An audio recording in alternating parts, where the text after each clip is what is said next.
Tüm kapılar falan hapishane gibi şu anda. Where are you from? Türkiye. Türkiye. Nefes alacak yer yok şu anda. Just love each other. Binalar o kadar büyük ki güneşi kapatıyorlar arkadaşlar. Şu an buraya kaçak şekilde girdim. Yani ben size şunu söyleyeyim. Bence Hong Kong çok pahalı. So I'm from Türkiye by the way. Türkiye. Yeah, you've been in my country. Merhabalar, nasılsınız? Merhaba, iyiyim. Siz nasılsınız ya? Allah'ım bu nasıl bir gelecek gibi yerden geliyorum sanki ya şu an. Hiç bilmediğim bir yere bodozlama girdim açıkçası. Benim alacağım kamera bu. DJI 6 arkadaşlar. Şahrukh Khan or Amir Khan? Var. Çok da video çektiğimi çaktırmamak istiyorum. Durdurabilirler çünkü. Hello. Do you live here?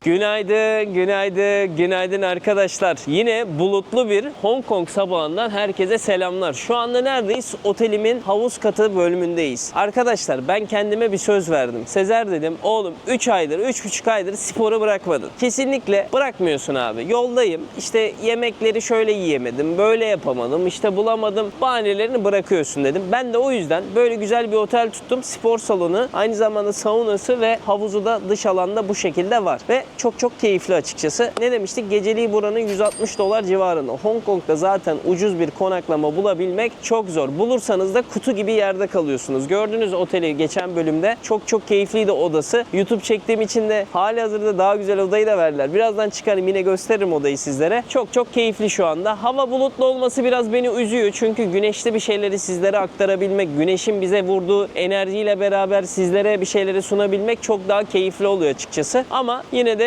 şu an güne çok güzel başladım. Saat 7-7.30 civarında uyandım. Şu anda saatler 10'a geliyor. Dünkü videoları transferlerini yaptım. Yavaş yavaş edite geçilecek. Videoya geçmeden önce şunu belirteceğim. Üstümdeki tişörtü görüyorsunuzdur. Yeni çıkarttık arkadaşlar. Hep dediniz ya Sezer artık şunu bize çıkart diye. Bu bölümde tişört çoktan bitmiş bile olabilir. Çünkü siteye konulmuş olacak geçen haftalarda. Ama hiç korkmayın. Aynısı gelmeyecek. Farklı bir tasarımla. Çünkü her tasarım sınırlı şekilde olacak. Herkesin üstünde olmasın diye uğraşıyoruz. Çünkü güzel, özel kılalım istiyoruz. Biraz da hani bizim bir mottomuz bu şekilde ilerlesin diyoruz. Kendi ürünlerim tamamen The Sezar. Çok da rahat, keyifli. Sporlarda, dışarıda, deniz kenarlarında giymek için çok güzel olacak. Hiç merak etmeyin. Kumaş kalitesi falan güzel. Ben zaten kendi giymediğim şeyi satmıyorum hiçbir zaman. Bugün ne yapacağız? Bugün Causeway Bay diye bir alan var Hong Kong'da. Çok fazla alışveriş dükkanlarının, kocaman binalarının olduğu, eğlencelerin yerlerinin olduğu inanılmaz güzel bir yer. Oradan kamera alacağız. Ne kamera kullanıyorum hepsini zaten göstermiş olurum. Aynı zamanda yeni bir kameraya geçiş yapmak istiyorum. Daha rahat çekebileceğim. Bu kamera kalitesi çok güzel ama çekim rahatlığı olarak çok güzel değil. Daha sonrasında biraz tarihçe ineceğiz. İngilizlere ineceğiz. Çinlere geleceğiz. Burasının şu anda ülke olup Çin tarafından yönetildiği mi ya da özel bir bölge olduğu mu bunlardan bahsedeceğiz. Tarihçelerine ineceğiz. Buradaki garipliklerden biraz bahsedeceğiz. Özet verecek olursam çok fazla gariplik var bu ülkede. Çok küçük bir alanda, Bolu kadar bir alanda 7,5 milyon insan yaşıyor. Öyle söyleyeyim ben size. Kutu kadar evlerde yaşıyorlar. Hatta Ruhi Çenet'in çekmiş olduğu böyle binalar vardı. Küçücük insanların yaşadığı. O taraflara doğru gideceğiz. Giremiyorsunuz onlara. Hepsine giremiyorsunuz ama dış görüntüsünü bile gördüğünüzde canavar evler diye geçiyor. Monster Building diye geçiyor İngilizcesi. Oraları ziyaret edeceğiz. Güzel bir program sizleri bekliyor. Enerji dolu bir program sizleri bekliyor. Eğer enerjim yeterse de bu videoyu kapattıktan sonra da buranın gece hayatını çekmeye gideceğim. Bugün çünkü cumartesi gecesi bence çok hareketli olur. Onu da bir sonraki bölümde izleyebileceksiniz. O yüzden ne yapıyorsunuz? Bak şu kardeşinize bu güzel cumartesi sabahında şöyle diyebilirsiniz. Ya Sezer kardeşim iyi ki oralara gittin. İyi ki bize buraları gösterdin. İyi ki varsın be kardeşim diye güzel bir niyet yorumu yazarsanız bu kardeşiniz çok mutlu olur. Yazmazsanız da canınız sağ olsun. Haydi o zaman Kopangan beni andı bak. Hong Kong gününden hepinize sevgi dolu başlangıçlar arkadaşlar. Sporla başlıyoruz. Daha sonra saunaya giriyoruz. Sonra havuza giriyoruz. Sonra hazırlanıp kahve içiyoruz. Bir şeyler yiyoruz. Sonra bomba gibi Hong Kong'un altını üstüne getiriyoruz. Başlasın. Burası spor salonumuz arkadaşlar. Buradan isterseniz havlunuzu alabilirsiniz. Burada koşu bantları var. Burada isterseniz de havuza karşı ciminizi yapabilirsiniz. Tüm aletler neredeyse var. Ağırlıklar vesaire de var. Buradan kullanabilirsiniz. Bence çok güzel. Sevdim yani spor salonu. Hadi basalım biraz. Bugün ne çalışalım? Her yerden biraz bir şeyler çalışalım. Çünkü dediğim gibi hani her gün yapamama olasılığımız olduğu için vücutun ağrıları oluyor. O ağrıları ben tüm vücudu çalıştırarak geçirtmeye çalışıyorum. Her hareketten mesela göğüsten 2, omuzdan 2, sırttan 2, işte kol ve ön kol ve arka koldan birer, bacaktan 2 hareket yapıp bitiriyorum. Bu şekilde.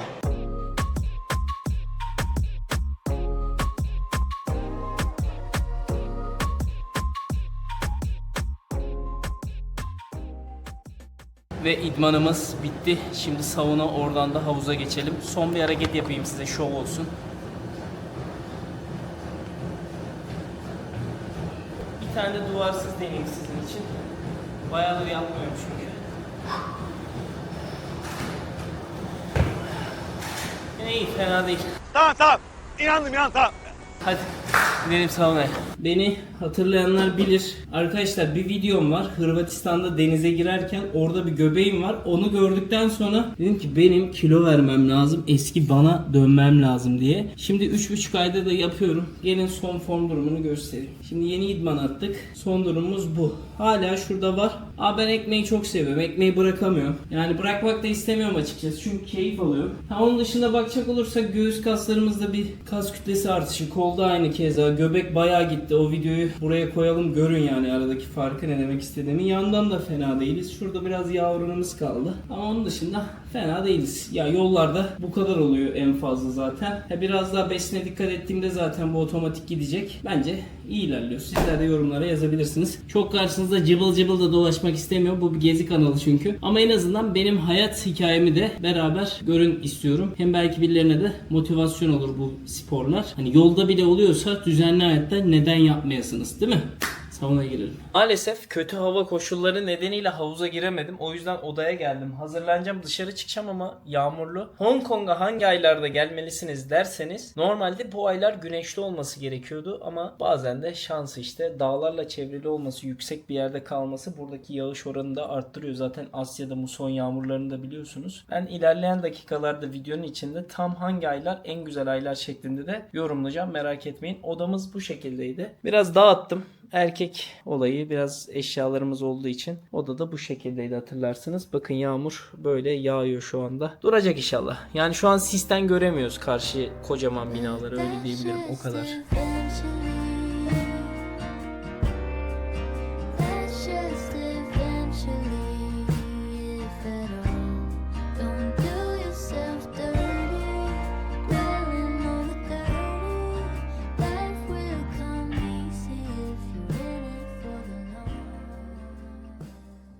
Giyindim, hazırlandım. Yağmur da durunca direkt metroya doğru gidiyorum şu anda. Tabii ki de çok açım çünkü ben saat 8'de uyandım. İlk öğünümü saat 2 şu anda. 2'yi 15 geçe falan yiyebileceğim. Çünkü neden olmasın? Niye aç karnına spor yapıp daha zinde başlamayayım güne? Ben yemek yediğimde daha yavaşladığımı hissediyorum. Buna da size tavsiye ediyorum. Son 2,5-3 aydır bu şekilde yaşıyorum. Hani genelde maksimum 4-5 saat sonra yiyordum ama bugün yağmur yağınca, işler de çok olunca maalesef böyle bir şey oldu. Footprint diye bir yer var. Daha sonra sizi canavar evlerinin oraya götüreceğim. Oraları biraz keşfedeceğiz. Biraz tarihçeden, biraz da Hong Kong'un değişik olaylarından bahsettikten sonra sizi Causeway Bay'e doğru götüreceğim. Adım adım programımızı takip edelim. Bakalım burada tanışabileceğimiz insanlar da olursa onlarla sohbet ederiz. Otelden çıkınca bizim cadde hareketli. Fena değil. Şimdi ışık yanıyor. Buradan karşıya geçip yine metro istasyonuna doğru gideceğiz. Sistem çok aynı. Çok benzer. Küçük bir ülke. Hani çok fazla gideceğiniz yer de yok. O yüzden güzel güzel gezebilirsiniz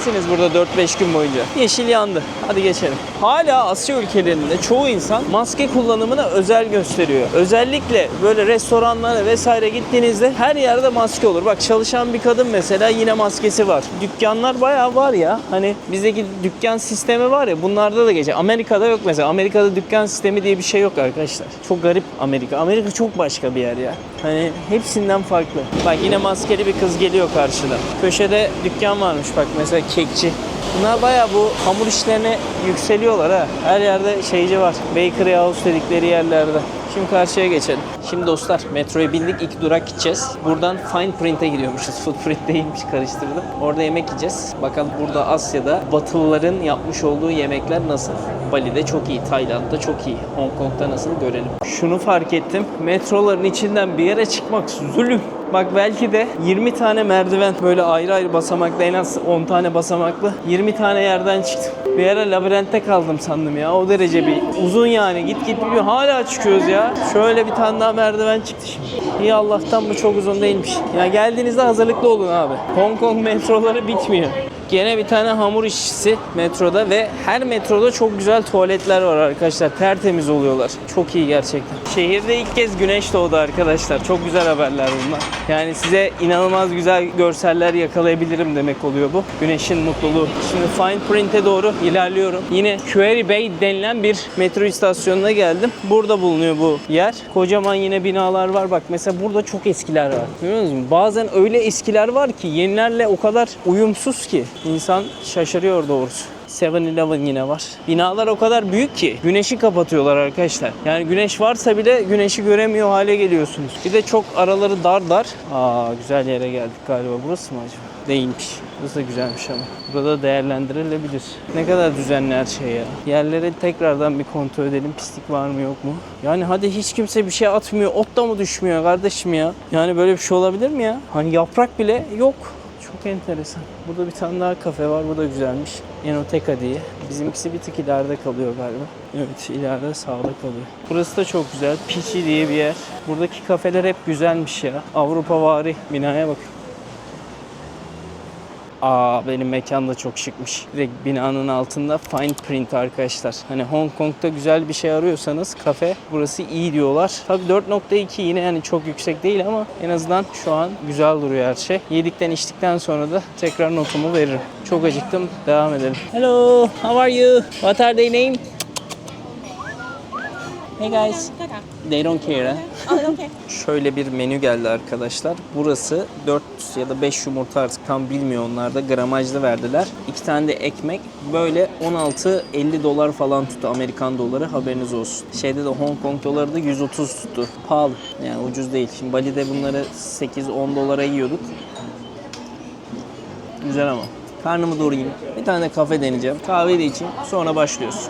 Şöyle kocaman bir kahve aldım. Flat White yulaf sütlü arkadaşlar. Bunun fiyatı tam 45 Hong Kong doları yani 255 TL yapıyor. Bali'de 97K yapıyor rupi. Ama ben Bali'de bu kadar büyüğünü değil de bir tık daha küçüğünü 55'e 50'ye falan içiyordum. Aradaki o fiyat farkını Bali ile hani Bali High'a uygun dememdeki sebepler bunlar aslında. Pahalı ama eski Bali'ye göre pahalı. Ama hala dünyaya göre Bali'deki yeme içme oranı çok daha uygun. Öyle. Bakalım kahve.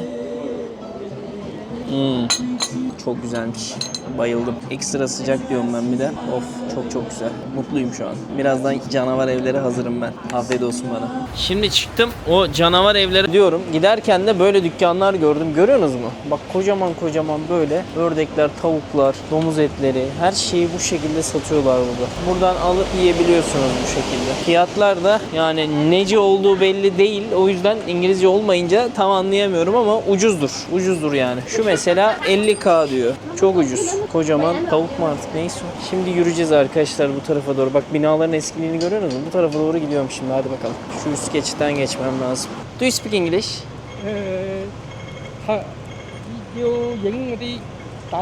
The house. House. I go Monster Building, yeah? Yeah. Here. Here. Okay, thank you. Go straight. Okay. Okay. Where are you from? Where are you from? China? China. Ni hao ma. Ni hao ma. Ni hao ma.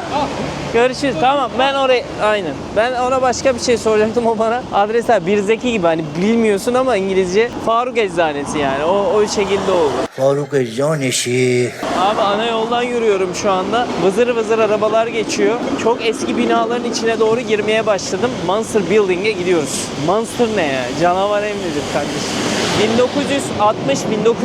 1960-1970'li yıllarda Hong Kong'da insanlara ev lazım. Yani insanlar o kadar fazla ki burada sıkışık bir alan. O yüzden de ev yapmaları gerekiyor. İnsanları böyle kutu gibi yerlere yerleştirmişler. Dikey şekilde. Bizde nasıl yatay mimari falan var. Bunlar da dikey şekilde yerleştirmişler. Şimdi orayı göreceğiz. İnanılmaz sıkışık alanlarda yaşayan insanlar. 600 dolarlar falan ödüyorlar küçücük yerlere. İnsanları kurtlar yiyor ya. Ya bildiğin tahta kurtlarıyla beraber yaşayan hayatlar. Yok olan hayatlar. Çok kötü yerler maalesef. Kutu gibi yerlerde yaşıyorlar. Aha da giriyoruz şimdi o yerlere arkadaşlar. Herkesin fotoğraflarını, videolarını çektiği yerin şu an tam önündeyiz. Burada hatta inşaat çalışmaları başlamış. Bakın şimdi esas açıya doğru gidiyorum ben. Göstereceğim. kutu gibi ya. Yani 10.000'den fazla insanın yaşadığı söyleniyor burada. Nefes alacak yer yok. Nefes alacak yer yok şu anda. Güneşi kapatıyor. O derece binalar şu an. Abo. Burada bu kadar turist varken yakalayayım bari. Konuşayım ben bu insanı. Hey guys, what do you think about Hong Kong? It's fantastic, man. It is, it's yeah? our first time here. We It's love first it. time, yeah? We love Me it. too. I really love here. Where are you from? California. California. Do you live in Los Angeles or San Francisco? San Francisco. Oh, okay.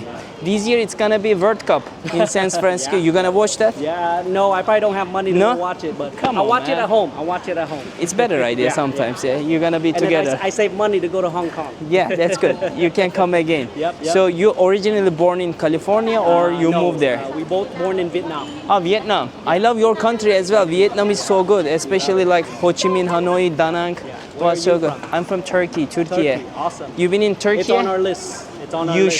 should, especially for the seaside. You're gonna like it. What are your names? So many good things. I'm Ben. Ben. Yeah. And you? Hey. Hey, my name is Cesar. Nice to meet you. Enjoy your travel. Awesome. Thank What do you you so think much. about here? It's crazy, yeah? Cool. It's so cool. So cool. Thank you so much. See Have you a great around. trip, You man. too. Thank you. Abi çok iyi. Arabika var. Bak yıllarca bunun reklamını yapıyorum. Yine yapıyorum. Çok iyi kahve. Gelin burada kahve için. Bana bunların bir sponsor olması lazım. Bunlarla bir kontak lazım. Her yerde tanıtıyorum. Bak o ikonik an, ikonik yer. 10.000 kişi yaşıyor. Şu kutu gibi yerlere bakın arkadaşlar. Kafam ağrıdı bak o kadar kafamı döndüm ki. Hello, how are you? Where are you from? Japan. Japan. Konnichiwa. Watashi wa Cesar. You? Kyoto? Where are you living in Japan? Osaka. I love Osaka, but my favorite is Kyoto. Kyoto is so good. What about Hong Kong? Did you like here? Yes. It's very nice, yeah? Nice. Which is better, Japan or Hong Kong?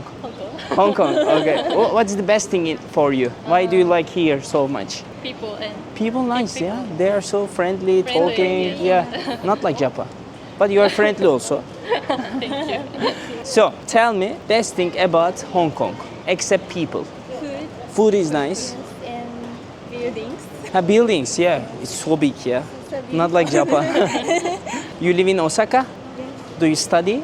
Yes, and I'm college student. A colleague. Ah, okay. What's your major? Engineering. Engineering. Chemistry. Chemistry. So, okay, you can do some business together in the future, yeah? How old are you, girls? 22. Oh, nice. I'm 33. Nice to meet you.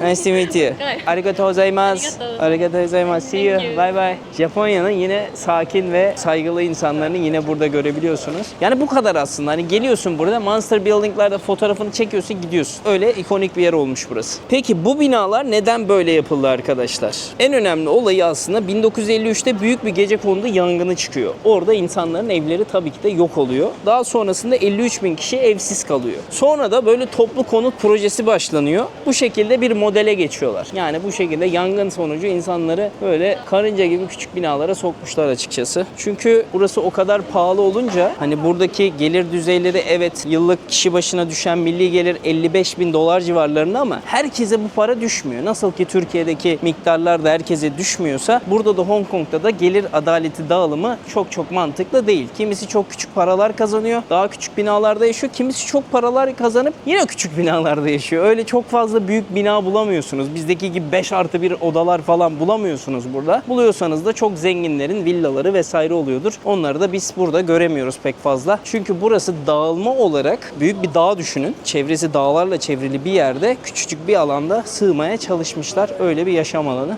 Ben sevdim mi? Sevdim. Turistik olarak çok güzel ama gelir yaşar mıyım diye sorarsanız bunu da ben sizlere bırakayım. Yorumlara yazın arkadaşlar. So guys, what are your names?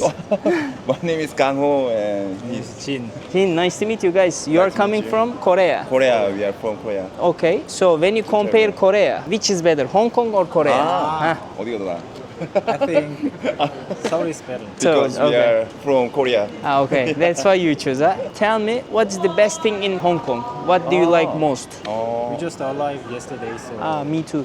we don't know. You don't know yet. Okay, you're looking for still. 마카오 카지노? Macau, you went there? Yeah, Oh, we how was the Macau? It's beautiful. It's beautiful, huh? Maybe tomorrow I will visit there. Ah. Yeah, I want to go there. It's easy to go, yeah? Yeah. Yeah, it's Okay. For Paris? Yeah. Okay, so nice. So how old are you? 33. Thir- 33. 33. 33. Yeah. We are same age. I'm Oh, same 33. age. But you look younger. I'm looking old. So what do you do? I am accountant. Accountant. Okay, you do numbers, yeah? Yeah. So much. You? software engineer. Oh, okay. You're the Programming. computer guy. Computer guy. Computer guy, yeah. Very nice to meet you guys. You Nice to joined meet my you. channel. Thank you. Nice to meet you. Şu an buraya kaçak şekilde girdim. Buradaki evleri beraber inceleyelim. Güvenlik beni durdurmazsa. Asansörler var. Asansörlerle bir katlar çıkalım. Buranın tehlikeli olduğunu da söyleyenler var YouTube'da ama ne bileyim Hong Kong'da bu kadar tehlike vesaire olacağını düşünmüyorum. Orçun abi buraları çektiğinde genelde Bangladeşliler, Hindistanlılar işte burada çalışıp az para biriktirebilen insanların kaldığını göstermişti. Bakalım bizler de burayı çekmiş olalım. Arkadaşlar hakkınızı helal edin. Ben 4. kata gidiyorum. Artık ne çıkarsa bahtımıza hiç bilmediğim bir yere bodozlama girdim açıkçası. Niye böyle şeyler yapıyorum? Ne bileyim heyecan arıyorum şu anda. Şu an asansör gidiyor. 4'e tıkladım. Hani 16-18 kat vardı. Ama biz 4'ten belli olur zaten nasıl bir yere gireceğimiz. Bakalım. Asansör bile bastı beni yani. O derece böyle şey. Heh.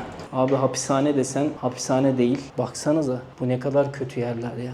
Şu an böyle dolanıyorum ama çok çirkinmiş, iticiymiş. Belki biri evini açar. Evini açarsa gezeriz. Hello. Hello. Do you live here? Yeah. Can I record video? I'm a YouTuber. I'm just showing the people. No? No, okay. Okay, thank you. Tüh, denedim. Çok da güzel olurdu. Yani belgesel tadında olurdu. İzin vermiş olsaydı. Abi tüm kapılar falan hapishane gibi şu anda dolaşıyorum. Şöyle baksanıza. Daracık yerler. Hemen dip dibe yaşıyorlar. Burada ayrı. Buradan televizyon sesi ve dua etmişler. Mum yakmışlar galiba. Böyle bir alan. Tekrar geri dönüyorum. Buradan isterseniz yangın merdiveninden çıkabiliyorsunuz galiba. Şöyle burada çöp var. Of. Binanın eskiliği bu şekilde. Yani güvenlik beni aşağıda tutarsa artık bir şey demez herhalde. Tekrar şuradan bir kapı var. Buradan giriyorum. Bu da bir üst kat. Aynısının benzeri. Şurada bir kapı var. Yani girsek bir şey derler mi? Korkuyorum da hani kimseyi de rahatsız etmek istemiyor. Bir de İngilizce bilen oranı çok düşebilir burada. İşte bir Pakistanlı, Hindistanlı kardeşimi yakalasam onlar bana evini açarlar bir şekilde. Onlarla çok iyi anlaşıyorum ben. Ama henüz göremedim onları. Asyalılar var sadece. Yani şöyle 2 kişi burada yürümeye kalksak yani zor sığarız öyle söyleyeyim. Her yerde de internet bağlantısı vesaire var. Asansör var. Biraz standartları zorluyorum. Bir tane daha yukarı çıkacağım. Şimdi diğer tarafta çıkıyorum. 6F'ye geldim. 4'e gelmiştik. 5'i gezdik. 6'ya geliyorum. Yani bir tane insan yakalayabileydik. İyiydi. Buradan sesler geliyor gibi oldu da. Bakın görüyorsunuz mu bu kadar. Şu an ama hani öyle aman aman pislik yok. Kokular da kötü gelmiyor. Bu Ruhi Çenet nereye girdi acaba? Burası değil miydi orası acaba? Yani her şey düzenli gibi gözüküyor burada. Kötü bir şey göremedim henüz. Apartmandan bir kişi dışarı çıkmadı ya şansımıza. Şöyle yapacağız. Ben yavaş yavaş ineceğim aşağıya doğru. Aşağı inerken belki birilerini görürüz. Ne yazık ki kimseyi bulamadım arkadaşlar. Birini buldum. O da İngilizce bilmiyordu. Belki başka binada birilerini bulurum yani. Zorluyorum. Bak burada dükkanlar var. Berberler var. Bir şeyler var. Bir sürü insan burada yaşıyor. Oraya geliyor turistler de fotoğraf çekiliyor. Millet burada dikine yaşıyor. Binalar böyle dimdik arkadaşlar. Biraz gördüm içeriği kurcakladım. Öyle yani. Ben yavaştan buradan çıkacağım. Sizi o alışveriş bölgesine, insanların çok olduğu bölgeye doğru götürmek istiyorum. Görelim oralarda neler var neler yok. İyi olur. Hello guys. Do you speak English? May I talk with you? Just okay. What are your names? Eugene, Eugene? Ru. Cesar, nice to meet you. Where are you from? Ukraine. Ah, nice. I love Ukraine, Russia. Oh, okay, perfect match. So, did you like Hong Kong? Yes, Yeah. we just arrived yesterday. Yeah, me too. Oh, and we move tomorrow to Shanghai. For the China, yeah? Yeah. Okay, I'm going to Taiwan after 3-4 days. We arrived from Bali. Ah, Bali, me too. I was in Bali, yeah. Yeah. Yesterday I came. Yeah, same. Yes.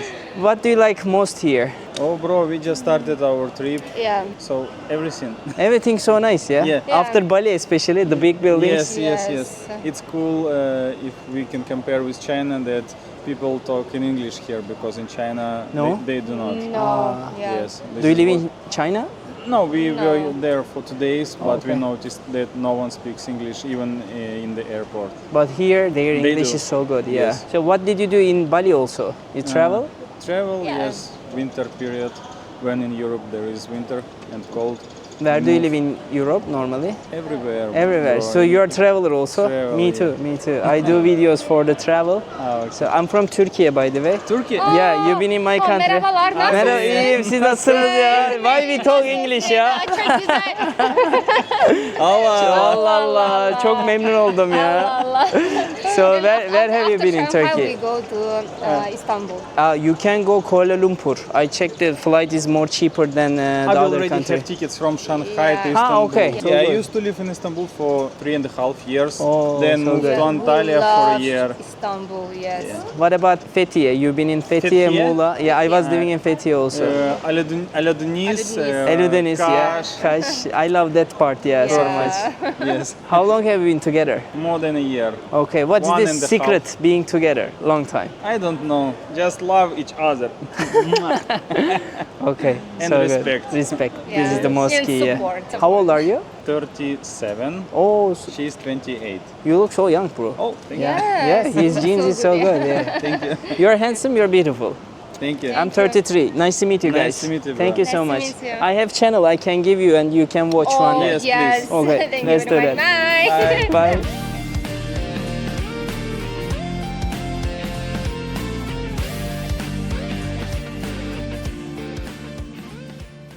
Şimdi çıktık o canavar evlerden. Buranın en ünlü, en fazla alışveriş yapıldığı, insanların da çok yoğun şekilde yaşadığı Causeway Bay'e gidiyoruz arkadaşlar. Elektronik ürünlerin satıldığı bir fiyat incelemeleri yapalım değil mi? Hong Kong vergisi olmayan, vergi işletmeyen bir sisteme sahip. Yani hiçbir ürünün KDV'si yok. Gelir vergisi var ülkede fakat herhangi bir KDV yok. KDV'nin olmadığı yerde de bakalım elektronik fiyatlar nasıl? Ben de kendime bir kamera alayım. Yeni kameraya geçiş yapalım. Şu anda saat 4'e 50 geçiyor. Yavaş yavaş iş çıkış saatine doğru geldik. Kalabalık yoğunlaşmaya başladı. F1'e doğru gidiyoruz. Şimdi buradan çıkacağım. Size esas yoğunluğu göstermeye doğru gidiyorum. Buradan bakın bayağı insan inmeye başladı. Geliyorlar. Yavaş yavaş.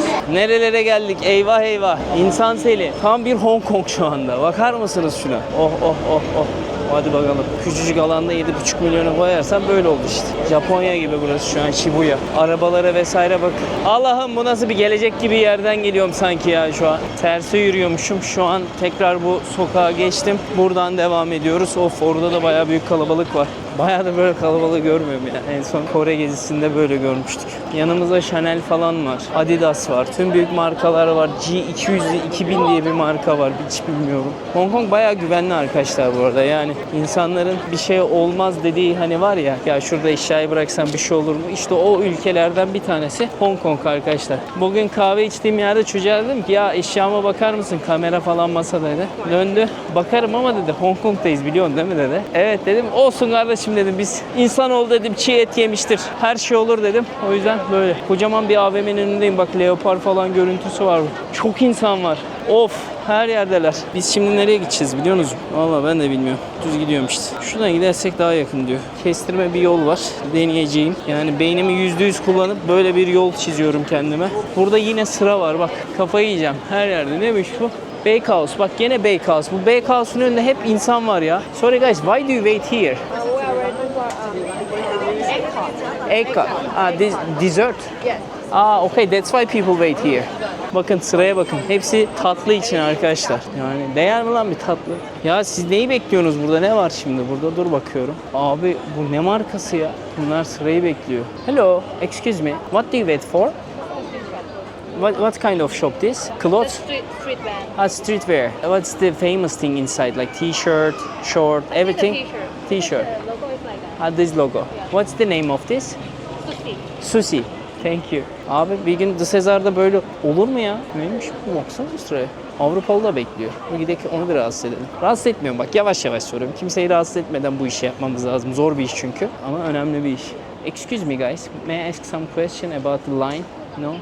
Okay. Sorduk madem. Böyle rahatsız etmedim işte. Direkt soruyla girmedim. İnsani koşullarda çalışıyorum ben. Bana bazen soruyorsunuz, insanlar izin veriyor mu? Bak sormasan olmuyor bu iş. Öyle kolay değil. Ben gidiyorum DJ'yi bulacağım. Bak görüyor musunuz? Binayı komple bambuyla örüp bambuyla tamir ediyorlar. Yeniliyorlar. Çok acayip ya. Yani bu kadar 2050'de yaşayan insanların bunu bu şekilde yapması çok otantik ya. Geleneklerine ne kadar şeyler hakimler ama işte yangın da çıkıyor bu sebepten dolayı. Çok büyük yangınlar bundan dolayı çıkmış. Bir sürü insan geliyor üstüme. DJ'yi buldum arkadaşlar. Gelin kamera alalım bir de fiyatlara bakalım. Hello. Bak benim alacağım kamera bu. DJI 6 arkadaşlar. Fiyatına hemen bakıyoruz buradan. Karar veriyoruz. Birazdan vereceğim. Osmo Action 6 alıyorum arkadaşlar. Hemen göstereyim size. Bunun da fiyatı şu anda aslında Türkiye'de baktığında KDV dahil hemen hemen benzer fiyatlar. Mesela burada standart kombosu 3349 Hong Kong doları. Aşağıda TL olarak göreceksiniz zaten. Bunun bir de çok böyle adventure kombosu falan var da ona gerek yok şu anda bana. Ben sadece vlog çekiyorum. Bu kamera çok güzel. Açısı falan çok güzel. Ama o daha geniş açılı ve kullanım olarak daha kolay. Bunda gimbal özelliği var. Bu DJI Pocket 3 diye geçiyor. Bunu da göstereyim. Hep soruyorsunuz. Ya Sezer hangi kamerayı kullanıyorsun? Televizyonda çok güzel çıkıyor diye. Bu da DJI Pocket 3 arkadaşlar. Bu da çok güzel. İçinde mikrofonu, her şey vesaire var. Bunu da alabilirsiniz. Bu da 3059 şu anda. Kampanya var herhalde burada. Hatta o daha pahalıya geliyor şu an. Ama ben kolaylık açısından onu almak istiyorum. Çok daha güzel yapmışlar bir de yeni çıkanı. Deneyelim bakalım. What's your name? Pui. Pui şimdi bizim kutuyu açıyor arkadaşlar. Kutumda büyük hissediyorum. Bakalım neler çıkacak. Yeni kameramız çıkıyor. Hayırlısı olsunuzu alırım. Bir nazar boncuğu atarsanız yorumunuzla mutlu olurum. Düşmesin, kırılmasın, uçmasın. Kullanalım uzun süre inşallah. Güzel kamera. Uzun süre kullanacağımı düşünüyorum. Hatta birazdan çekime onunla başlayacağım. Görürsünüz kaliteyi. Biraz düşebilir görsel olarak ama yine de çok iyi. Çok iyi. Influencer'a. Şurada bir tane de stick aldım buna. Tutacak uzaktan elle. Öyle. Burada da kabloları falan var zaten. Kafanıza taktığınız edevat. Burada yine bataryası var. Bataryayı takıyorsunuz içine. Bunu artık yeni yapmışlar. Normalde yukarı doğru kaldırıyordu. Bunu da sağa çekip yukarı kaldırıyor. Türkiye'deki fiyatı da hemen hemen aynı biliyor musunuz? Çok büyük, inanılmaz bir DJI'de fark yok. Yani iPhone gibi değil. Şimdi birazdan Apple Store'a da giderim. Oradaki fiyatları da görmüş oluruz beraber. İlk çekimimizi yapıyoruz. Thank you so much for everything. You helped me so much. Şimdi buradan videoyu devam ettireceğiz. Sokağa doğru çıkacağız. DJI dükkanını bu şekilde çekiyor kamera. Kameranın umarım ışığını beğenirsiniz, görüntülerini beğenirsiniz. Bundan sonra bununla çekeceğim ki çok rahat abi bak böyle tık diye döndürebiliyorum. Öbürünü bir saat uğraşıyorsun. Bak şöyle bir kamera. Çok güzel. Hani kalitesi çok güzel ama sürekli bak şimdi oynuyor bu. Böyle bir bilginiz olsun hani YouTuber olmak isteyenler vardır. Bak 3 kere tıklıyorsun dönüyor. 3 kere tıklıyorsun dönüyor. Sonra işte bunun böyle kayıyor bir şey. Tekrardan bunu 2 kere basmak zorunda kalıyorum falan. Bizim de böyle dertlerimiz var arkadaşlar. Yapacak bir şey yok. Şimdi ben bunun ayarlarını biraz sarı yaptım galiba ama bence fena durmuyor açıkçası. MC diye bir ayarı var bunun. Evet, yeni kamerayla ilk kez sokak deneyimi yapıyoruz arkadaşlar. Bakalım bu sokak deneyimini sizler beğenecek misiniz? Bu biraz daha böyle videonun içindeymiş hissi yaratıyor sizlere de bence. Ben izlerken onu hissediyorum. Öbürü biraz daha böyle orijinal yani kaliteli kamera gibi gözüküyor. Şöyle gösterecek olursam şehrin tam şu anda göbek tarafındayız. İnsanların yoğun olduğu bir yere doğru yine yürüyorum. Ben şimdi size Apple Store'u bulup... Oha bu ne? Oo bak geniş açı olunca ne güzel her şeyi çekebiliyorsun yani. Çok zevkli şu an. Ben de izliyorum mesela ekranı daha keyif alıyorum. Diğerinde daha küçük, bunda daha büyük. Çok mutluyum şu an. Kamerayla bu kadar mutlu olamam. Biraz birilerine laf atalım ya. Şurada konuşur mu birileri? İnsanlara sorular sorayım. Hong Kong'daki hayat nasıl? Memnunlar mı? Vesaire. Nasıl gidiyor? Hey girls, do you speak English? Okay, where are you from? I have travel channel. It's nice questions, no worries. It's about the Hong Kong. Are you from Hong Kong? Ah, okay. So what do you do here? We are students. What's your major? I study chemistry, biology, and psychology. Do you like to live in Hong Kong as a student? Is it expensive or normal? Normal. Normal. Why you are shy? We are just talking normal things. Don't be shy. It's my Turkish travel channel. I do travel around the world and make videos and getting some opinion from the people. And people can come here and they can learn their culture, you know? So you don't need to be shy. It's okay. How old are you? 17. You? 17. So what do you want to be in the future? I got no dream. No dream? Why? Maybe next year you're gonna have. What about you? I want to be a psychologist. Psychologist you wanna be. I hope you're gonna be. I hope so. Nice to meet you. Enjoy your day. Thank you. Thank you so much. Çok utangaçlardı. Yani Hong Kong'un genelde insanları utangaç değil demiştim. Daha önceki bölümlerde çok fazla insanlar rahatlıkla konuşuyordu ama kızların ağzından kelimeleri çok zor aldım ama 17 yaşındalar. İngilizce konuşacaklar. Onun belki çekincesi olabilir. Çünkü bana 16 yaşında bir seminerde İngilizce konuş dediler. Bir tane kız vardı hoşlandığım o dönemlerde. Abi yerin dibine girdim ya. Hiçbir şey konuşamadım. Utancımdan öldüm ya. Çok zor bir şey yani. Yani bunları da anlayabiliyorum. Belki de bu stres o yüzdendir. Hey girls, do you speak English? A little bit. They see you. Where are you from? I'm from China. China. 你好吗？我很好。 You come here for travel? 什么意思？ No English? Yeah. Travel. Yes? Okay. Translate. 等一下，我可以录个视频。Translate açtık. Bitmez şimdi. Foto, video. 什么？ha, you came here for travel? 啊，快来拯救我！我听不懂。你可以讲 Can you speak Chinese？ Chinese no. Okay. 你好吗？同 You're gonna make video? Okay. Can you speak Chinese？ I can't. I don't know how to speak Chinese. Okay, sorry. It's but, okay. My English is not okay. It's okay. Nice to meet you. Nice to meet you Nice too. to have a good day. See you. Bye bye. Thank you. Thank you. Ne kadar tatlı ya. Ne kadar iyi insan bunlar ya. Çok utangaçlar o.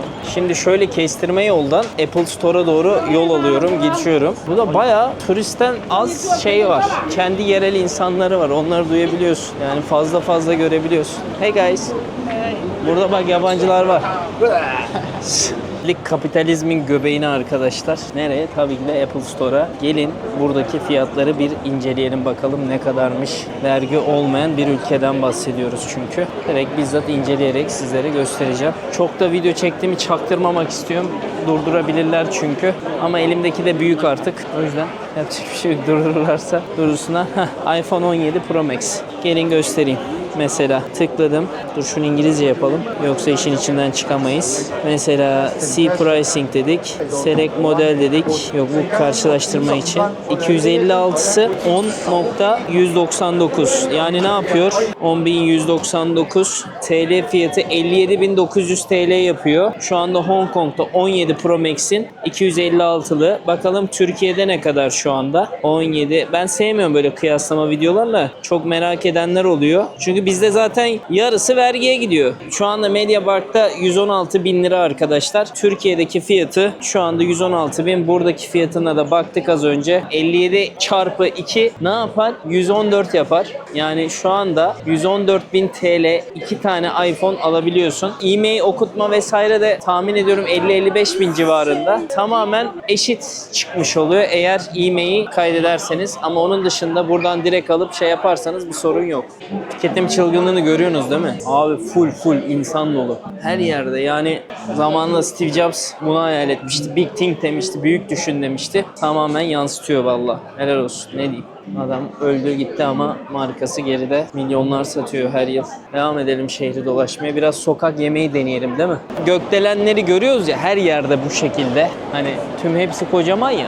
Şu anda şöyle bir bilgi vereyim size. New York'tan daha fazla gökdelene sahip. 550'den fazla. New York'ta 300 tane var. Düşünün öyle bir finans şehri, öyle bir büyük metropolden bahsediyoruz. New York'tan bile büyük. Ya benim en çok acayip giden şeyler ne biliyor musun? Amerika'da 1900'lerin başlarında o binalar vardı. Yani 1900'lerin başlarında vardı. Bizde daha 2010'dan sonra böyle şeyler başladı. Düşünün ne kadar teknolojik işte düşünce, mimari yapısı olarak adamlar farklı bir dünyanın içindeler. Ve Asya'da bunu Hong Kong, Singapur, Vietnam çoğu ülke yakalamaya başladı. Çok hızlı ilerliyor. Çin'i göremedik zaten. Çin'i görsek herhalde şu an şey diyeceğiz. Vay anasını vesaire diyeceğiz sürekli. Öyle bir gelişim kaydetti Asya ülkeleri. Çok çalışıyorlar abi. Çok çalışkanlar. Köle gibi yaşadıklarını söyleyebilirim. Hatırlarsınız Güney Kore'de insanlar intihar oranları çok yüksekti. Japonya'da keza öyleydi. Çünkü çalışmaktan böyle artık sosyal hayatları kalmıyor. Kafayı yiyip kutu gibi yerlerde yaşayarak maalesef hayatları son buluyor. Bu insanlardaki nüfus oranı da çok fazla. Yani Tokyo'da 37 milyon insan yaşıyordu. Burada küçücük alanda 7,5 milyon insan yaşıyor ya. Ya bunları kim yaptı?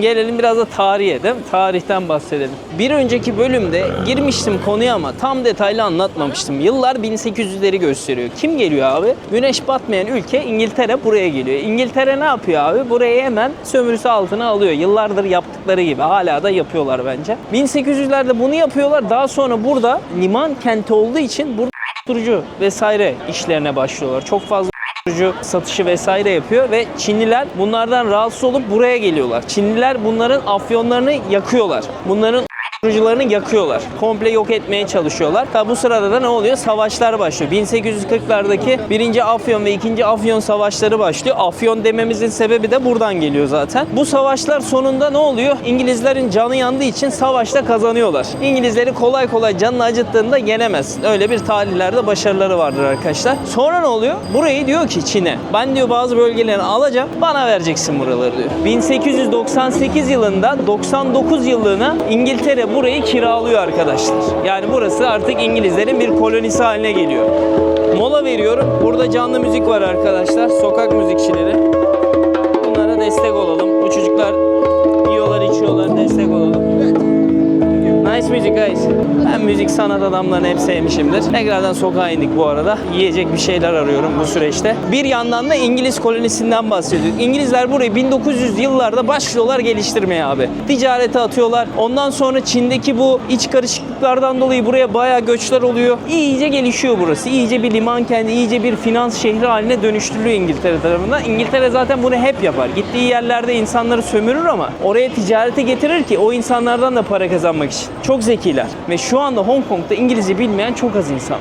Yani öyle bir sömürüden bahsediyoruz ve 99 yılın ardından ne oluyor? 1997 yıllarında artık burası Çin'e geri veriliyor. Çünkü anlaşma bu şekildeydi. Fakat Çin burayı tamamen alamıyor çünkü şöyle bir anlaşma var. İngiltere diyor ki ben sana bunu 99 yıl sonra vereceğim ama 50 yıl burası kendi kendine özellik olarak burası kalacak diyor. Kendini yönetecek diyor. Çin de mecbur kabul ediyor. Ama yıllar sonra 2018 yıllarında burada büyük protestolar dönüyor. Bu şehirde insanlar sokağa çıkıyor. Diyor ki Çin bize çok karışmaya başladı. Biz özelliğimizi istiyoruz. Şu anda tek ülke iki sistem var ortada arkadaşlar. Yani Hong Kong'un iç işlerine tamamen karışamıyor Çin. Karışamıyor mu? Onu bilemiyoruz tabii. Tam hani politika nedir ne değildir bilemiyoruz. Biz sadece uzaktan gördüğümüzü söyleyebiliyoruz. Sonra burası 2047'ye kadar şu anda böyle bu şekilde olacak. Ama Çin'e bağlı özel bir ülkeden bahsediyoruz. Herhangi bir ülke sayılıyor mu Hong Kong? Hayır. Ama Çin'e geldik şu anda aslında. Baktığınızda ülke olarak ben 58. ülkem Hong Kong diyemiyorum. 58. ülkem Çin olarak kalıyor. Yani velhasıl kelam. Lafı uzatmayacağım. Şunu tekrardan dile getirmek istiyorum. Nasıl ki Singapur, nasıl ki Avustralya, nasıl ki Afrika'nın birçok bölümünde İngiltere hakimse Hong Kong'a da aynı şekilde yapıştırmışlar abi. İngilizcelerini sokmuşlar. Buradaki tüm bankaları geçirmişler. Her şeyi yapmışlar ya. Dün hatta Deniz bilgisini verdi. HSBC açılımı neydi? Hong Kong, Shanghai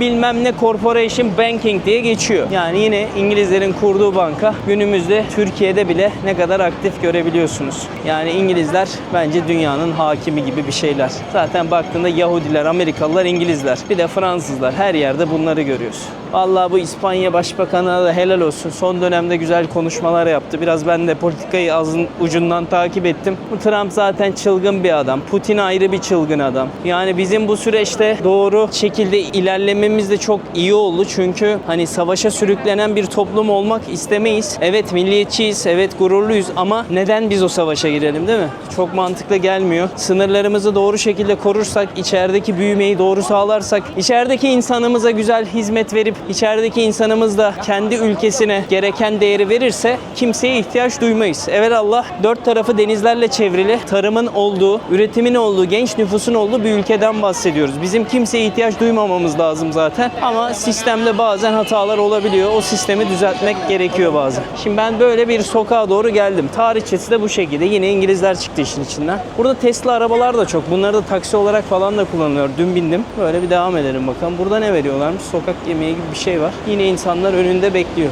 Bir gidek bir bakak. Hiç tanımadığım bir yer. Bak şöyle yemekler yapıyorlar. Biber kızartması var orada. Burada deniz ürünleri falan var. Sosisler var.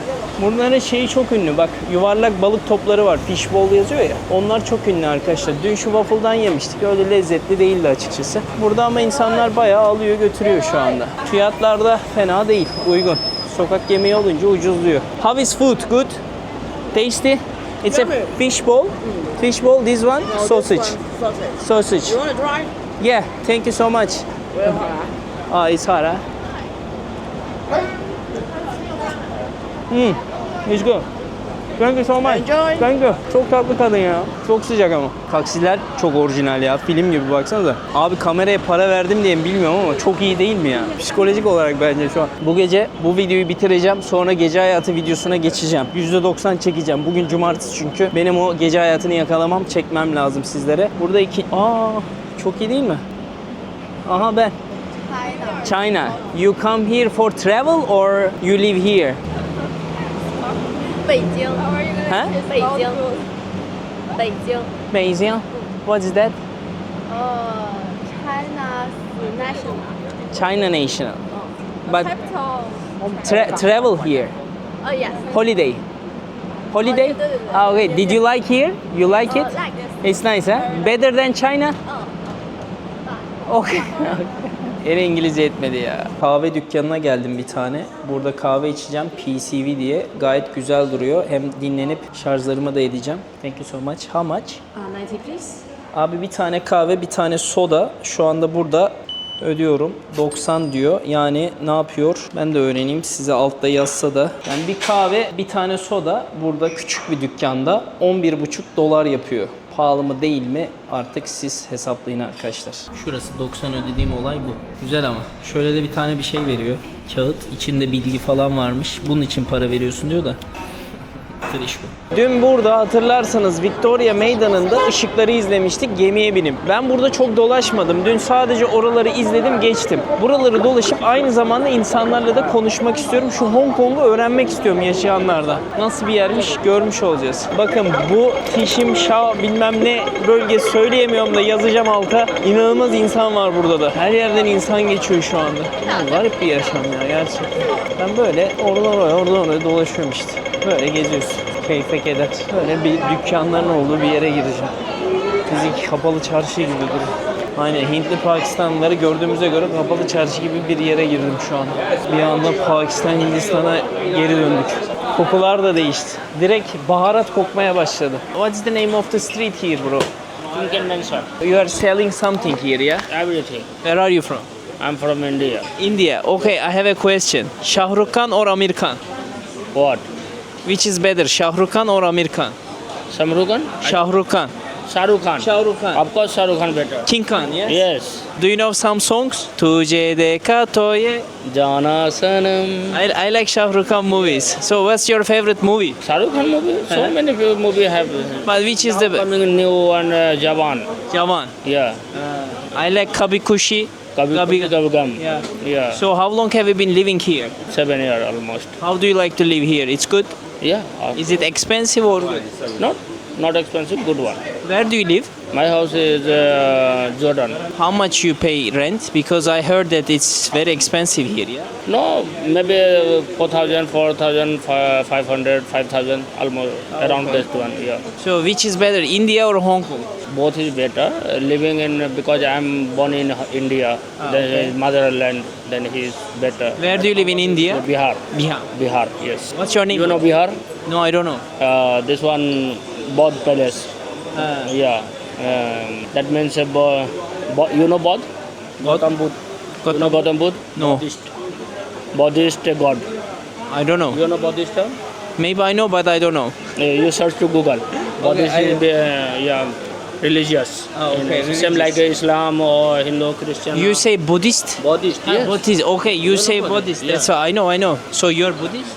This is a customer. I'm Muslim. I'm not Buddhist. Alhamdulillah. Yeah, Alhamdulillah. Because I'm from Turkey. Yeah, really. Yes. Nice to meet you. What's your name? My name is Muhammad Javed. Muhammed. Cesar. Nice to meet you. Nice to meet you. See you. See you Muhammed. See you. Bak Müslüman Hint arkadaşımız da burada vardı. Ben şöyle söyleyeyim size. Hindistan'da çok fazla din var. Yani Hindu da var. Hindular zaten genel şey. Budistler de var. Aynı zamanda Müslüman da çok. En fazla Müslüman yaşayan ikinci ülke hatta Endonezya'dan sonra Hindistan'daki Müslüman ırkı. Pakistan'da aynı şekilde çok fazla Müslümanın yaşadığı. Pakistan tamamen Müslüman. Hello. Hello. Vallahi burası Hindistan'a döndü arkadaşlar. Ben bir gün Hindistan'a, Bangladeş'e, Pakistan'a gideceğim. O gün zaten en çok video çektiğim günler olacak. Ben çok iyi anlaşıyorum bunlarla. Ciddi söylüyorum. Ben bunların şarkılarını falan da bilince böyle iyice mutlu oluyor bunlar.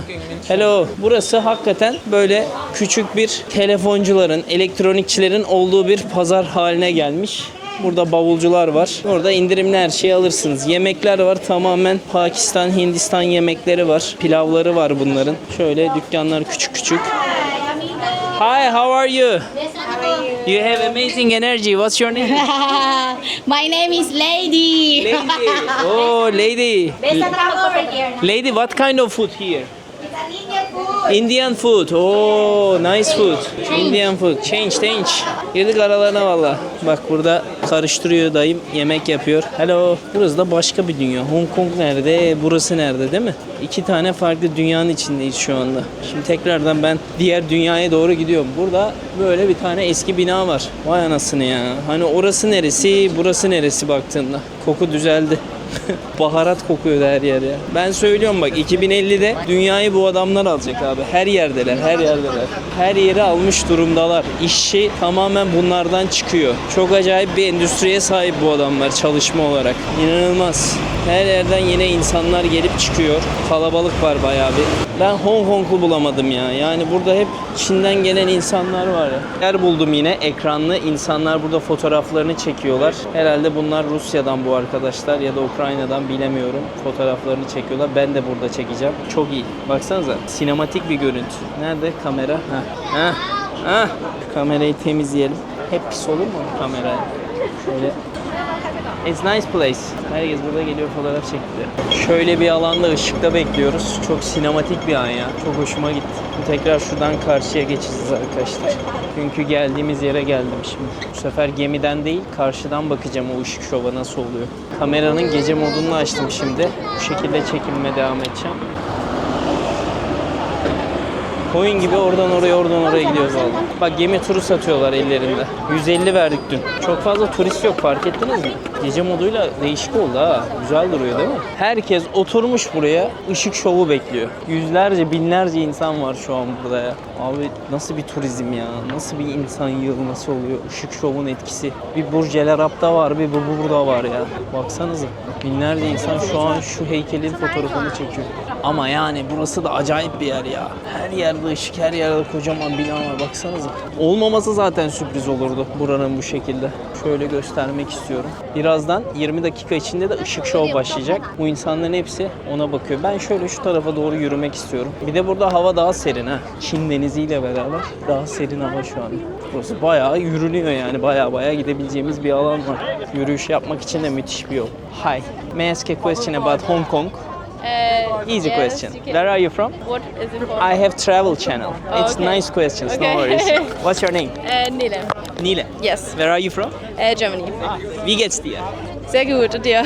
Sehr good, danke. So, how long have you been in Hong Kong? Just today, I arrived today. You From just Japan. arrived? I've been in Japan. How was the Japan experience? Yeah, it was really cool, yeah. What was the best thing in Japan? I don't know. Food, Food, yeah. maybe also history or temples. Yeah. What was the best city for you? Tokyo. Tokyo, you yeah. like Tokyo. You've been in Kyoto? Yes, I've been there, but I prefer Tokyo, I think. You like more like central life, Yeah, cosmopolitan. Yes, yeah, I do, get it. yeah. Where do you live in Germany? It's Stuttgart, do you know that? I know, It's, I know. Yeah. How old are you? 20. So how many countries you visited so far? I don't know, maybe like 15? 15, nice, so good. So what was your favorite one? Wow, that's a hard question. Yeah, it's tough. I really like Spain, Where? like Barcelona, also like the islands. I like Spain also. Yeah, and also I like Italy. Italy. Yeah, like Where? Rome. Rome. Yeah. Rome is crazy. Yeah, and It was also my first Sicily. city, yeah. Oh, I visited really? there. Yeah. So how long you gonna stay more? I'm leaving tomorrow. I'm going back to Germany tomorrow. Oh. Yeah. So how long have you been traveling? 2 weeks with my family. They are on a boat right now. They're Yeah. in the boat. Yes. Why you didn't go? I just wanted to. Yeah, I don't really like boats. Okay. I wanted to. You know, this is the see best view here. idea because I didn't like. Yesterday I was there and it's the boat. shaking yeah, so much. Yeah, and I thought didn't like it's prettier to just watch it here. Yeah. that's much better. Yeah. Very nice Yeah. to meet you. Where Thank are you so you much. from? I'm from Turkey. Oh, okay. Yeah. Good. You have lots of Turkish in your country. Yeah, we do. Yeah. Do you like kebab? Yes. Who doesn't like Addiction. kebab? Yeah. Kebab yeah. addiction. Yeah. Okay, Yeah, thank you so thank you much. so much. Thank you. Bye. Sonunda buldum ya turist konuşabileceğim. Vallahi iyi oldu. Tatlı bir kız 20 yaşında dünyayı geziyor. 15 tane ülkeyi gezmiş. Ailesiyle buraya Hong Kong'a gelmiş. Kaç taneniz şu anda YouTube'da izleyen beni ailesiyle Hong Kong'a geldi ya? Varsa öyle ailesiyle Hong Hong Kong'a gelen yazsın ya yorumlara. Biz gitmedik mesela. Biz Antalya'ya gittik, Marmaris'e gittik. Tabii bence oralar çok daha güzel şey olarak, deniz turizmi, yaz turizmi olarak, ama keşke bizim de öyle fırsatlarımız olaydı, gezeydik zamanında. Ailemle Hong Kong'a gelmek isterdim. Farklı bir deneyim sonuçta. Ama şu anda beraber de bazı yerlere gidiyoruz. Malta'ya geldiler yanıma. İnşallah sizlerin de ailelerine nasip olur. Böyle deneyimler hep beraber gezersiniz. Çok güzel çünkü. Kız bir sürü anı biriktiriyor şu anda, öyle düşünelim. Burada başka turistler de var da kolum yoruldu şu an. İşte 10 dakika boyunca süren ışık şov başladı. Oradan müzik de veriyorlar ama inanın duyulmuyor çok fazla. Arkadan bir müzik geliyor. Buradan gemi turları var. Dün de yapmıştık bunu, hatırlarsanız. Her gün burada yüzlerce, binlerce insanı toparlıyorlar. Işık şovu yapıyorlar. Bu şekilde de turizmi canlandırmış oluyorlar. Böyle bir gösteri. Haydi gidelim, biz artık yemek yiyelim. Güzel bir şey yiyelim. Bakın burada müziği veriyorlar.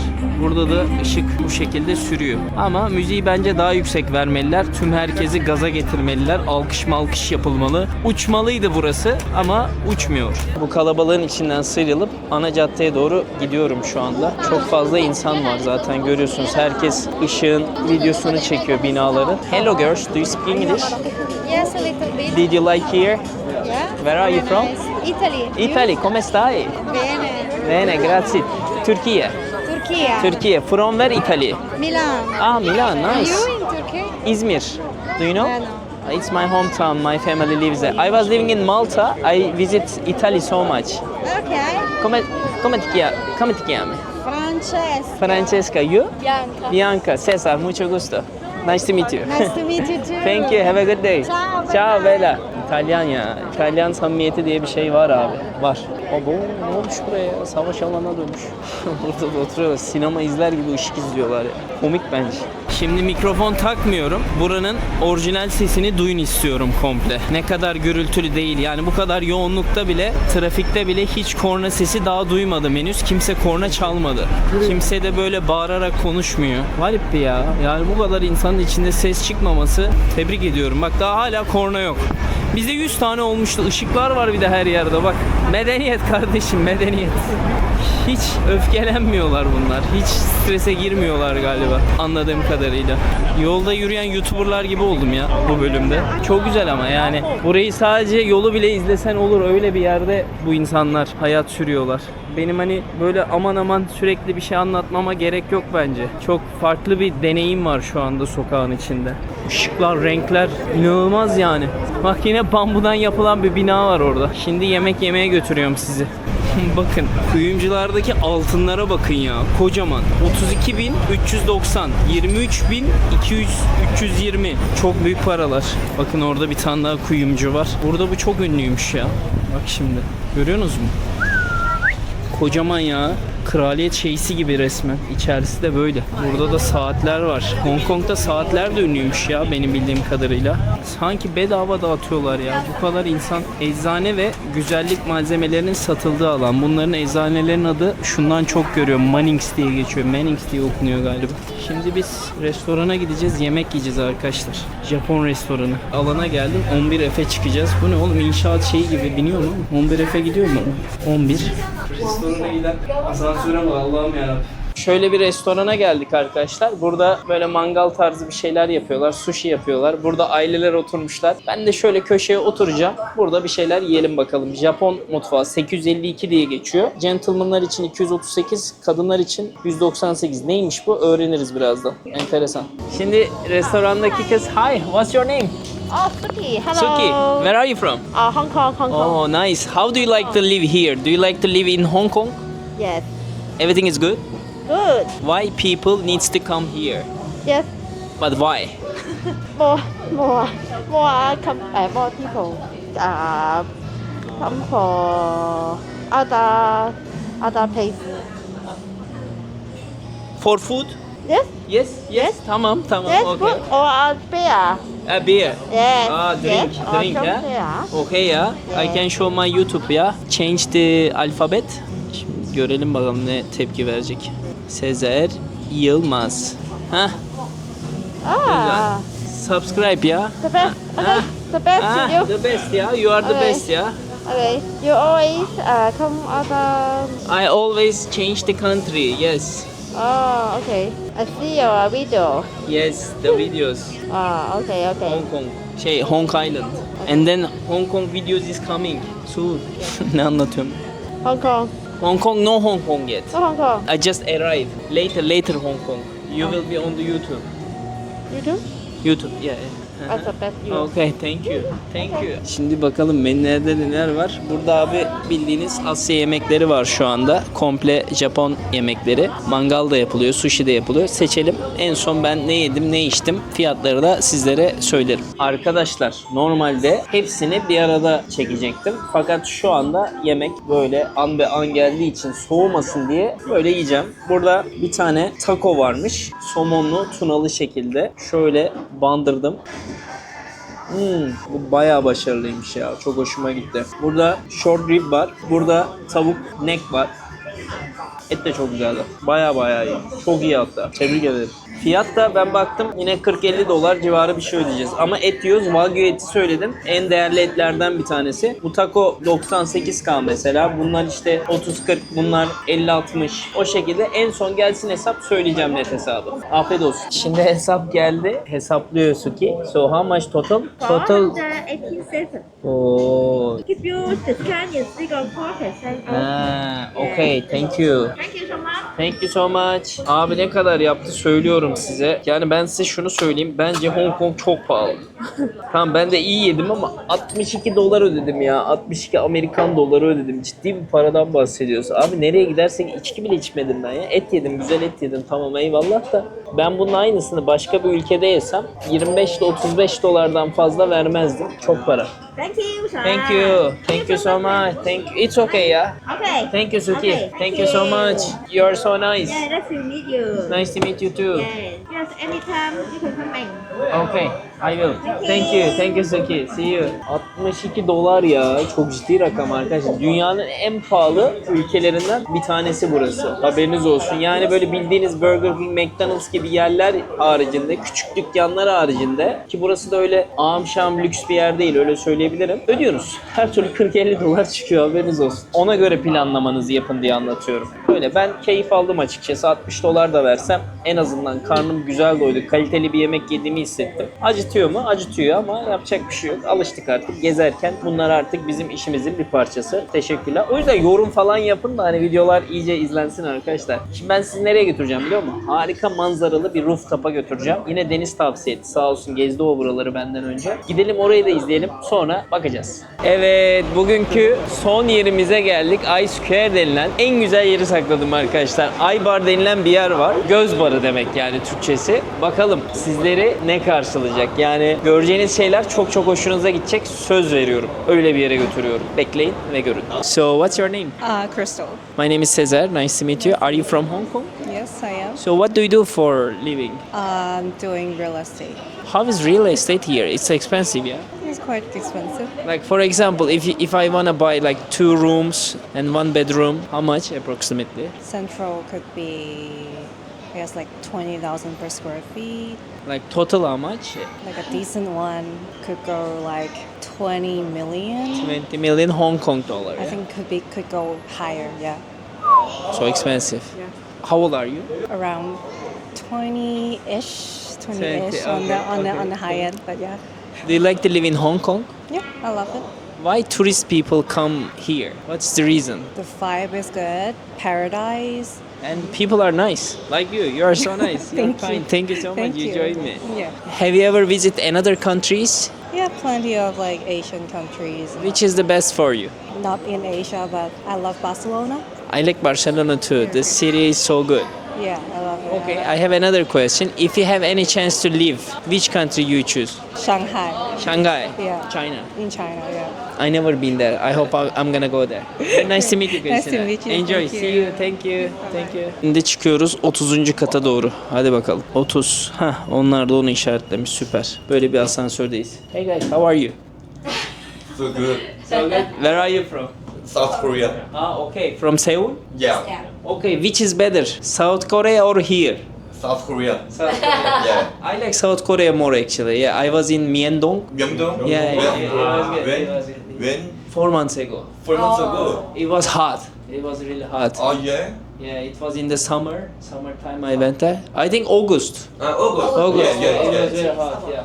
So are you traveling now? Yes, I travel and make videos for my YouTube channel. Yeah. Yeah, and then I'm talking with you, that's why. Yeah. Where are you from? Turkey. Turkey. Yes. Yeah. Do you know Turkey? Yes. What do you know? What do you know about Turkey? Ice cream? Turkey? Okay. Kebab. Kebab. Yeah. Istanbul. Yeah, Istanbul. Istanbul, yeah. Nice to meet you guys. Thank you. Enjoy. Have a good day. Yeah, you too. Bye bye. Bye bye. Bye bye. Evet. Hello. How are you? Very good. Hello. Oo arkadaşlar bakın son yeri size ayırdım. Çok çok güzel değil mi ya? Bakar mısınız? Hello. Outside there ya.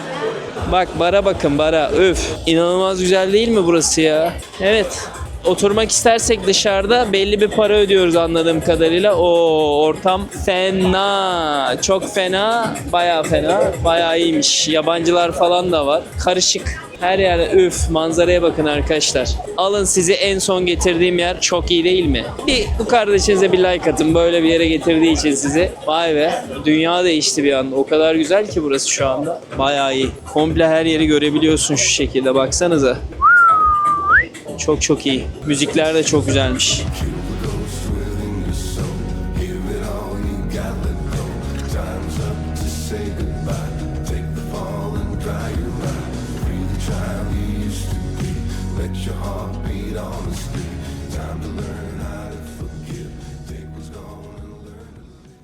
Ve sevgili dostlar an itibariyle otel odama geri döndüm bilgisayarımın başına. Şimdi ne yapacağım biliyor musunuz? Bütün çektiklerimi dosya olarak Drive'a yükleyeceğim. Daha sonrasında editör kardeşimize ileteceğiz. O da editleyecek. Önünüze gelecek videolar. Bakın sabahtan başladık. Sabah 8'den beri video çekiyoruz. Gece saat 11 oldu. Ben uyumayacağım. Bugün sizler için gece hayatını çekmeye de gideceğim. Bir yarım saat bir saat sonra çıkacağım evden. Buranın çok hareketli sokakları var. Yeni bölümde onu izleyeceksiniz. Çünkü bu video yeterince uzun oldu zaten. Umarım yararlı, sevdiğiniz bir video olmuştur. Ben keyif aldım açıkçası. Kamerada yeni bir sürpriz oldu benim için. Motivasyon kaynağı oldu. Çünkü çok rahat çekmesi. Şu an onunla çekiyorum. İç mekanı da güzel çekiyor diye gözüküyor ama göreceğiz. Videoyu ben de izleyeceğim sizinle beraber. Valla Hong Kong çok keyifli. Özet geçecek olursak bir metro kartıyla tüm Hong Kong'u çok rahat şekilde gezebiliyorsunuz. Fiyatlar metro ulaşım açısından çok ucuz ama yemekler açısından çok çok pahalı. Elektronikler açısından ucuz ama dediğim gibi konaklama yine çok pahalı. Hem otellerde hem de ev kiraları vesaire çok çok pahalı. Yani yeme içme konaklama burada çok pahalı. Ulaşım ve onun dışında elektronik uygun gözüküyor. Yani geldiğinizde bence keyif alırsınız. Ben zevk alıyorum şu anda Hong Kong'u gezerken ki yarınki programımızda da çok güzel yerlere götürmeye devam edeceğim sizleri. Belki bir gün sonra da Macau denilen buranın Las Vegas'ını götürebilirim. Bakacağız artık. Yolda göreceğiz her şeyi. O zaman kapatıyorum videoyu. Kendinize çok iyi bakın. Dediğim gibi The Caesar ürünlerini de aşağıda açıklamadan bulabilirsiniz. Kendi markamdır bizzat. İçiniz rahat şekilde bu kardeşinizden alabilirsiniz. Giymediğim, kendim keyif almadığım hiçbir şeyi satmıyorum. Size de söz veriyorum. Hep böyle olacak. Kendinize çok iyi bakın. Hong Kong'dan iyi geceler.